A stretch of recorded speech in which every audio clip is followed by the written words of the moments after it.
Hi, everyone. Thanks so much for being with us here on KREM News at Noon. I'm Laura Papetti, and we begin by talking about almost fall-like weather out there, much cooler than it has been. We're going to find Thomas Patrick outside. Thomas, it is a dramatic difference from what we were feeling yesterday and the day before. Yeah. Absolutely, because it was 84 degrees yesterday, Laura, which was almost a record high temperature on this Sunday. And I almost used the AC, but I was like, I won't do it. I won't use the AC late September.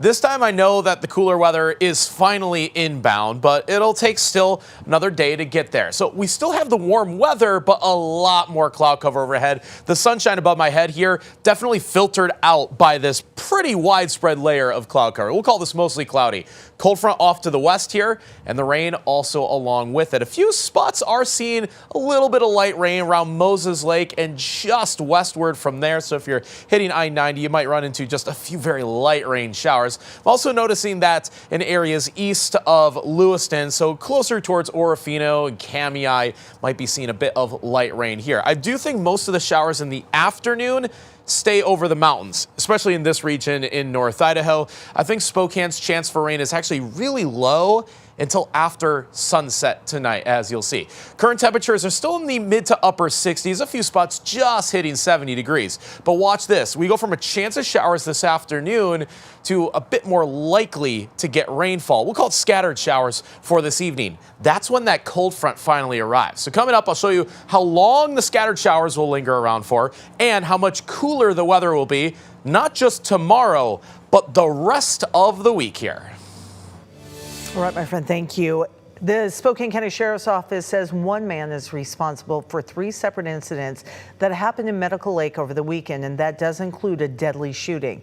They say the man started a brush fire near Lake's Harvest Foods. Security camera footage showing that he stayed there for around 20 minutes before heading to a nearby neighborhood. Then it shows he went into someone's home and shot several rounds. Fortunately, nobody was hurt in that incident, but certainly scary for people throughout the neighborhood. I think it's hard to sum up with just a few words because I think angry is one. Of course, devastated for everybody that's immediately and intensely affected. You shouldn't have to feel scared of random gun violence when you're in your own home. The Spokane County Sheriff's Office says the man then made his way to Eastern Hospital. They say he shot and killed someone that was working there. The Sheriff's Office says once deputies got there, they exchanged gunfire with him and he died at the scene. The Spokane Independent Investigative Response Team is now looking into it and investigating. And a DoorDash driver is still in the hospital today after a student attacked him on the University of Idaho campus last Wednesday. The driver, 26-year-old Austin Dawson, he got into a fight with a member of Phi Delta Theta fraternity on the U of I campus. Dawson's family says their son is now in a medically induced coma and his face is really, they say, unrecognizable because of the damage also to his brain. His family can't talk to him or touch him.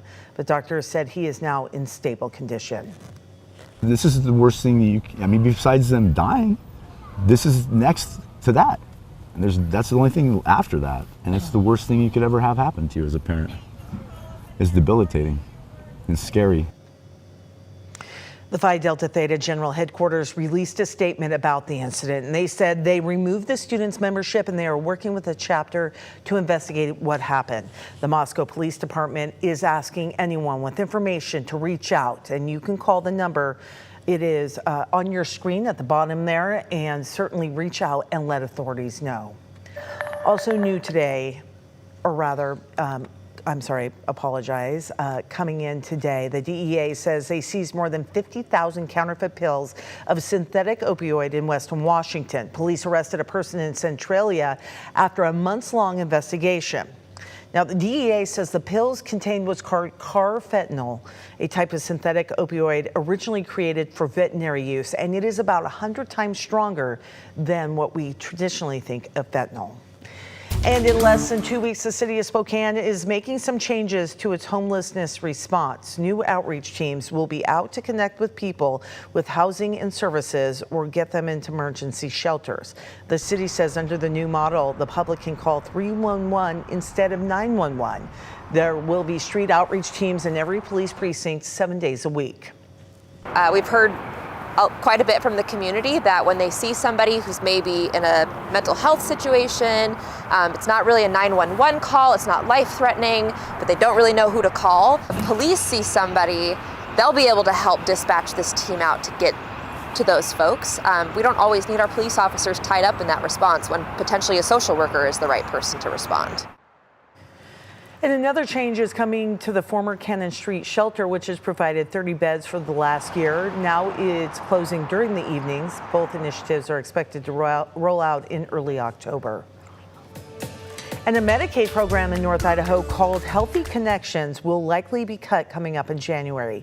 Our news partners at the Coeur d'Alene Press talked with local doctors and providers who say they likely won't be able to take on all the patients Healthy Connections cares for. And a really big concern for them is specifically pediatric care.